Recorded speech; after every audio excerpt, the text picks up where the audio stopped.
Ah ouais, Xiaomi, ils ont réfléchi à brider leur voiture électrique du coup, parce qu'il y a beaucoup d'accidents. Ouais, apparemment, les gens sont pas contents et ils ont renoncé à des restrictions de performance sur la Sucette Ultra de 1548 chevaux. Ah, il avait bridé, hein, apparemment. Le conflit a commencé après le déploiement de la version 1.7 du logiciel du véhicule, réduisant la puissance de 1548 chevaux à 900 chevaux dans des conditions de conduite normales.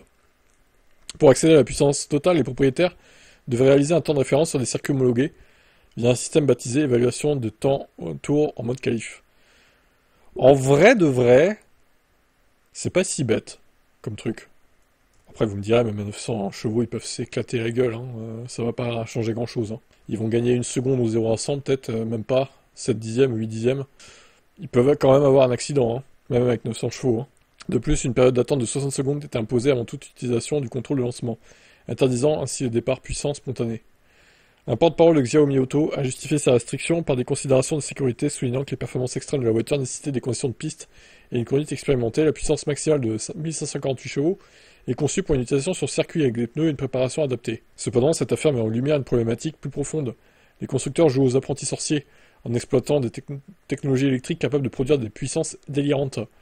Si la propulsion électrique permet d'atteindre des niveaux de performance autrefois inimaginables, elle met à nu les limites structurelles des châssis. Un véhicule capable d'encaisser une telle violence mécanique, sans compromettre la sécurité ou la durabilité, reste un défi technologique. Les clients, en particulier ceux qui investissent dans ces bolides à plus de 500 000 yuan, sont en droit d'attendre une expérience qui reflète pleinement les promesses publicitaires. Ouais, après je comprends. Les gens, ils ont acheté pour 80 000 euros environ, si on traduit en euros le prix chinois, ils ont acheté une voiture à 1500 chevaux. Évidemment, ils vont pas vouloir d'une voiture bridée à 900. Ça paraît pas étonnant du tout, hein. Au final, ça se comprend quoi.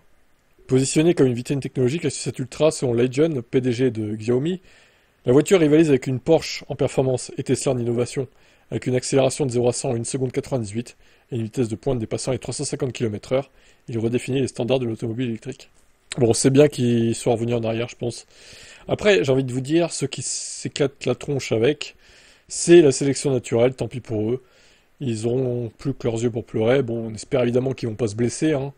Mais bah, tant pis pour eux, hein. Ils ont dépensé 80 000 balles pour rien. Ou alors l'assurance paiera, j'en sais rien. En tout cas, s'il y a de plus en plus d'accidents avec cette voiture, l'assurance, ça va coûter très cher pour les assurer ces modèles-là, et attention quand même. Bref, c'est bien qu'ils soient revenus en arrière quand même, parce que... Ou alors, il fallait baisser le prix en conséquence, quoi. Mais bon.